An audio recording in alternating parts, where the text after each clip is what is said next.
They say the stars are eternal, that no matter how many wars we fight, how many cities we burn, the stars will always be there, watching, unchanging, eternal. But on the night of October 14th, 2027, the stars went out. It started just after midnight across the deserts of Arizona. Amateur astronomers were the first to notice. Their telescopes, pointed at Orion's belt, captured something impossible. One by one, the stars were blinking out, as if some unseen hand was snuffing them from existence. Within the hour, it wasn't just telescopes. Anyone who looked up could see it. The Big Dipper gone, Polaris gone, whole constellations swallowed by blackness. At first, the world thought it was a trick of the atmosphere, some kind of rare solar event. But then the silence came. The radio towers went dead. Satellites stopped transmitting. Long-range communications vanished. It was as if something was blocking Earth from the universe itself. In a quiet suburb outside Phoenix, a man named Elliot Monroe stood on his lawn, staring at the blackened sky. He'd spent his life mapping the stars. He knew their names, their distances, their myths, and now that sky was empty. Behind him, his daughter whispered, trembling, "Dad, where did they go?" Elliot had no answer. But he wasn't the only one watching. Across the planet, billions of eyes lifted skyward, and for the first time in human history, the sky was silent. By morning, the panic had already begun. News channels ran split-screen broadcasts, scientists debating in one box, terrified citizens in another. Theories flooded the airwaves. Some claimed it was a collapse of the atmosphere. Others said Earth had passed through a cosmic dust cloud. But the astronomers, the real ones, looked pale. They didn't argue. They didn't speculate. They just shook their heads. Because they knew the truth no one wanted to say out loud. The stars weren't vanishing. Something was covering them. At 9:17 a.m., a satellite in low orbit managed to transmit a final image before going dark. For less than 3 seconds, the picture showed a wall of black. No texture, no reflection, just an endless expanse of darkness. And in that darkness, faintly, almost like an optical illusion, were angles, shapes, structures. It wasn't dust. It wasn't atmosphere. It was something built. Governments across the world activated emergency protocols.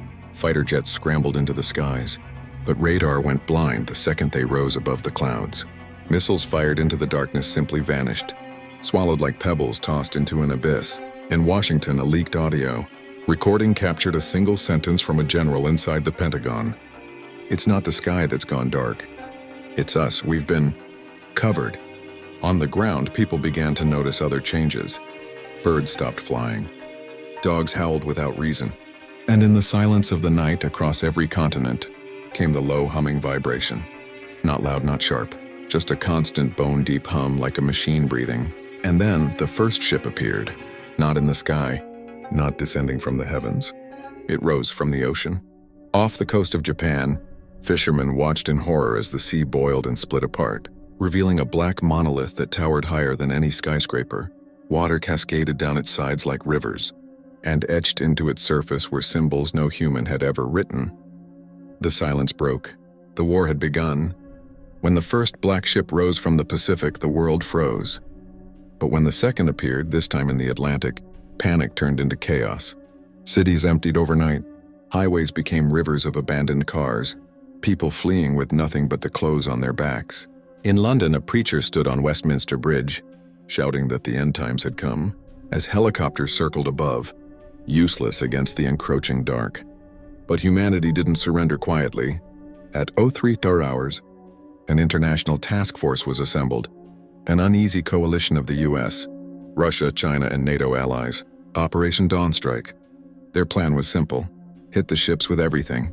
Nuclear submarines launched salvos of warheads. Jet squadrons screamed into the sky. From underground bunkers, long-range ballistic missiles rose in fiery arcs. And for one blinding moment, the night was brighter than day. But when the fire faded, the ships remained, untouched. Every weapon humanity had was useless. Not a single dent, not a single crack. It was as if the ships weren't even there, as though the missiles had passed through illusions. Except they weren't illusions, because seconds later the retaliation began. Not with fire, not with bombs, not with violence. The ship simply opened. Panels slid apart with mechanical precision. revealing hollow chambers that pulsed with strange bluish light. And from those openings poured a sound so high, so sharp it pierced directly into the human mind. Soldiers dropped their weapons, clutching their heads. Civilians screamed in agony. Across the world, millions collapsed at once, blood running from their noses and ears. And then came the voice. It wasn't heard with ears. It was felt deep inside the skull, as if the thought was your own. You are not the first. You are not the last. The silence is the beginning. For the first time in history, the entire human race heard the same words, together, united in terror. The ships weren't here to conquer land. They weren't here for war. They were here to erase. The silence deepened. It wasn't just the stars anymore. One by one, memories began to vanish. At first, it was small things. A child forgot her own birthday. A man could no longer recall the face of his mother. Then it spread faster. Entire families sat together, blank-eyed, unable to remember each other's names. History itself unraveled like smoke in the wind. The aliens weren't destroying cities. They were erasing the very concept of humanity. Governments collapsed as leaders forgot what they were leading. Scientists abandoned their labs, unable to remember the formulas they'd once mastered. In the streets, people whispered their own names over and over, terrified of forgetting. Morgan, one of the few who still held onto fragments of memory, kept a journal, scratching every thought into paper. If I forget, these words will be all that's left. She wrote about the ships, about the voice, about the hum that seemed to resonate with the core of the earth itself. And she wrote a theory. The silence isn't an attack, it's a reset. The aliens weren't invaders, they were custodians. Their purpose wasn't conquest, it was maintenance. Humanity wasn't being destroyed, it was being overwritten. Like an old program cleared to make way for something new. On the 100th day, the skies opened. Not with fire, not with war, but with light. A column of blinding white descended from the largest ship, striking the ground with surgical precision. Everything within its glow dissolved, people, buildings, even the soil itself, erased without trace. Morgan clutched her journal, whispering into the void, desperate. Why us, why now? And the voice answered again, calm and absolute. You were given your cycle. Now it ends. The silence is mercy. Her final entry was shaky, written as the light engulfed her. If someone finds this, know we existed, know we tried. And then, nothing. The world was silent, the sky empty, humanity gone. But in the silence, the stars returned. And somewhere beyond the void, the cycle began again.